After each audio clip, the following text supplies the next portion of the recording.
Good evening everyone.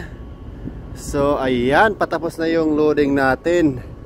Last ano na lang yan, last cargo na lang yan, number 1, trimming na yan.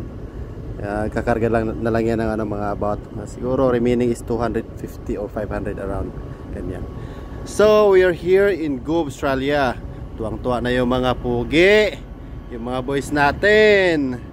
Tuwang-tuwa na kasi nga makakatanggap sila ng kabutan. So yung yung coastal voyage bonus. So ganito yan guys dito sa sa pag-chartered ka ng Rio Tinto na charterer. Yung mga barko nila pag naka more than 2 voyages na naka different state yung barko within 1 year. So sa loob ng isang taon pag nakatatlong biyahe kayo, yung mga crew makakatanggap sila ng extra bayad. Yung sa mga ratings, mga around 1,000 per week yun. 1,000 mahigit yung nila per week nila na bayaran. Plus overtime pa. Sa mga junior officer ganun din. Ang rin sa mga, pati din naman sa mga top 4 pag pag tawag ito yung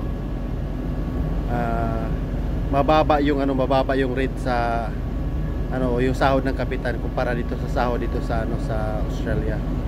So parang ganoon yata yung kwentahan nila. Hindi ko pa kasi na-experience yun guys.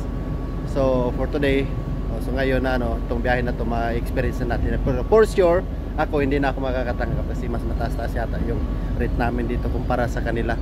Pero yung mga simula chief mate hanggang second engineer pababa yan. Yung makakatanggap yun sila ng extra bayad. So yan. Weekly yung nila, weekly yung rating sila o yung bayaran dito. Yun nga yung sa sa mga officers around 1,200 bayad kung hindi ako magkakamali. Tapos yung sa mga ratings yung 1,1 depende sa sa position. Yung sa OS yung pinakamababa yun yung mga nasa 900 yata o 1,000. Pero total to, suma total na naabot din ng mga 1,500, 1,800 kasi nga yung overtime pa. So lalo na ngayon, Sabado, Linggo, ayan full overtime yan sila. Matataas din yung bigayan nila sa sa overtime per hour. So bayad yan, diretso yan sa mga account ng mga account ng mga trupa natin, kaya tuwang-tuwa yung mga boys natin kahit kahit medyo short voyage lang. So ganoon lang naman yun. Swerte-swerte lang yan. So nagkakataon lang na nakatatlong biyahe nitong barko na to within 1 year dito sa sa different state kasi Gove to Gladstone is different state kasi yun sila. Northern Territory to Queensland. Ayan, kaya tiba-tiba sana all na lang ako dito makasana all, pero ayos yan, masaya na sila, masaya na rin ako. So yun lang guys for the meantime. So mamaya-maya 30 minutes siguro akit na yung piloto natin kasi nga ayan, kakatapos lang ng trimming. Wala kasi hassle free dito guys sa sa Gove. Walang umaakyat. Ang umaakyat lang dito pilot lang. Yung pilot yun na din ang surveyor.